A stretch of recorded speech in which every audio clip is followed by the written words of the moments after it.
నేస్తాలైన శ్రీరుద్ర వారి మట్టి గణేశ విగ్రహాలు ఇప్పుడు అన్ని రత్నదీప్ స్టోర్స్ లో లభ్యం. త్వరపడండి.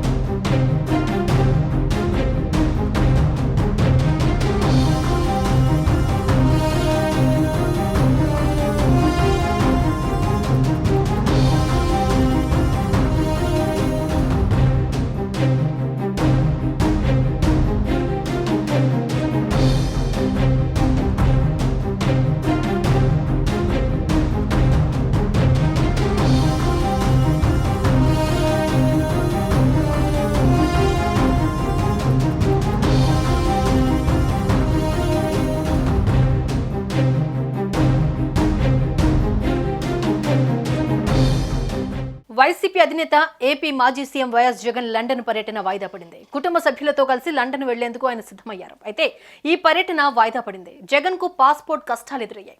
మొన్నటి వరకు సీఎం హోదాలో ఉన్న డిప్లొమాటిక్ పాస్పోర్ట్ రద్దయింది. దీంతో ఆయన జనరల్ పాస్పోర్ట్ కోసం దరఖాస్తు చేసుకున్నారు.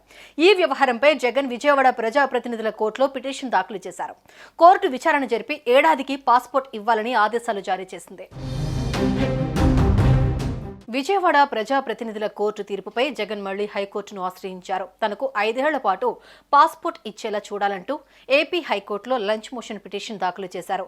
హైకోర్టులో వైఎస్ జగన్ పిటిషన్పై విచారణ జరగ్గా జగన్ లండన్ టూర్కు సిబిఐ కోర్టు అనుమతి ఇచ్చినట్టు జగన్ తరపు లాయర్ కోర్టుకు తెలిపారు. అయితే విజయవాడ ప్రజాప్రతినిధుల కోర్టులో కేసు పెండింగ్ లో ఉందని పాస్పోర్ట్ కార్యాలయం చెబుతోంది. దీంతో ఎన్ఓసీ తీసుకోవాలని జగన్ కు పాస్పోర్ట్ కార్యాలయం సూచించింది. అయితే పాస్పోర్ట్ కు ఎన్ఓసీ ఇవ్వాలని హైకోర్టును కోరారు జగన్ తరపు లాయర్. అయితే హైకోర్టు తదుపరి విచారణ సోమవారానికి వాయిదా వేసింది.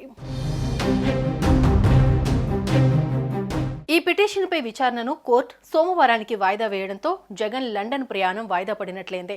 డిప్లొమాటిక్ పాస్పోర్ట్లు ప్రధాని నుంచి ఎంపీల వరకు అలాగే ముఖ్యమంత్రులకు ఉంటాయి. అంటే వీరు ఎలాంటి వీసా లేకుండానే విదేశాలకు వెళ్లే అవకాశం ఉంటుంది. అంతేకాదు కొంతమంది ప్రముఖులకు కొన్ని దేశాలు డిప్లొమాటిక్ పాస్పోర్ట్లు జారీ చేస్తుంటాయని చెబుతున్నారు.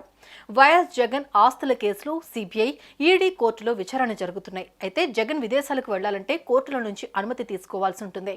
లండన్ పర్యటన కోసం అనుమతి కోరుతూ నాంపల్లి సిబిఐ కోర్టులో జగన్ పిటిషన్ దాఖలు చేశారు. తాను విదేశాలకు వెళ్లేందుకు అనుమతి ఇవ్వాలని కోరగా కోర్టు అనుమతిచ్చింది. అయితే ఇప్పుడు పాస్పోర్ట్ ఇబ్బందులతో లండన్ ప్రయాణం వాయిదా పడింది. సుమన్ టీవీలో మీ పర్సనల్ అండ్ బిజినెస్ ప్రమోషన్స్ కోసం కింది నెంబర్కి కాంటాక్ట్ చేయండి.